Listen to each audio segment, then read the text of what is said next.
Hello, welcome to the Timmy Verne show. Today we have Lord Stanmold. Yes, I'm usually here. It's not just today. It was last week as well. It's getting to be a habit.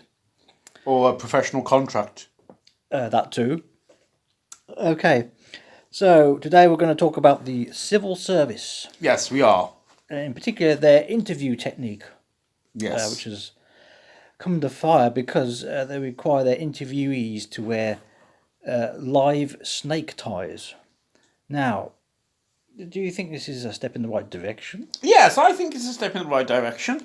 I think for too long, interviewees have been let off without having to wear snakes.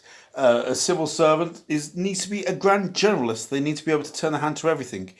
If they can't have an interview with a snake around their neck, well then what is the world coming to? Frankly, I often put a false snake around my body parts. It's a turn on for me. It's a turn on more than anything because I was never in the civil service. I was excommunicated from the United Reformed Church and I couldn't join. Right. So these rules are constricting you in a way. Constricting like a boa constrictor in a way. I mean, we've all at some point used methods to turn ourselves on. and Are you okay, Lord? And sometimes, sorry, I'm just asphyxiating myself. It's actually what I'm talking about. Sometimes we do asphyxiate ourselves. It was like that chap who was Prince William's classmate. He asphyxiated himself in a terrible sex drug fueled asphyxiation ceremony, which did involve asphyxiation. Oh, what led up to that? Was it something in his past?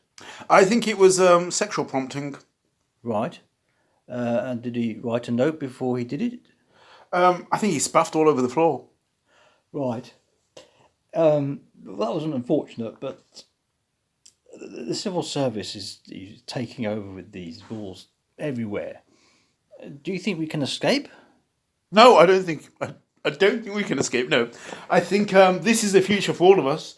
The civil service is bravely leading the way. There's going to be live snakes around people's necks in interviews to come. This is the new normal. It's the new abnormal. It's the old normal that's become new and abnormal. One could say that it's a neo-normal. It's nothing I find normal. No one's ever called me Norman. I'm not even related to anyone called Norman. My family did come over with the Norman invasion. Right. Tell me more about your ancestors, please. It's a funny story. They were Norman invaders. They came over in 1065. It was a year before the Battle of Hastings. They were cruising around the bars of London. Oh, and yes. They said they were doing reconnaissance, but there was a rumour that they were, in actual fact, sadomasochists. Oh, this is fascinating, Lord. I've never heard this before. Yes.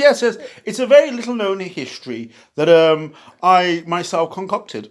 Is this in your new book? It is in my new book, and it's in my old book. It's in a lot of books that no one's ever read, which is my entire corpus. So you're saying that someone might go into a library and find this story inserted into one of the books, and they'd have to be very, very lucky. It'd have to be the library in which I myself have stolen books and inserted the story. It's not a well-known story, mainly due to the fact that all the evidence for it has been produced by me. But I consider myself a creative historian. Other historians are hidebound to facts. I see that as a very moded way of doing history. For me, history is about sex. Sex sells. And if we can find Norman's cruising bars in high medieval London, well, all I can say is that's a turn on. Right. And how do you think Enid Blyton would react to this? I think she'd go wet. Well, Lord, I don't see how this relates to the civil service because, their tentacles are now everywhere. And they are like snakes, really. What are we going to do about this in the Well, end? I think that you have hit the nail on the head. They are like snakes. And what do you do with the snake? You put it down your trousers.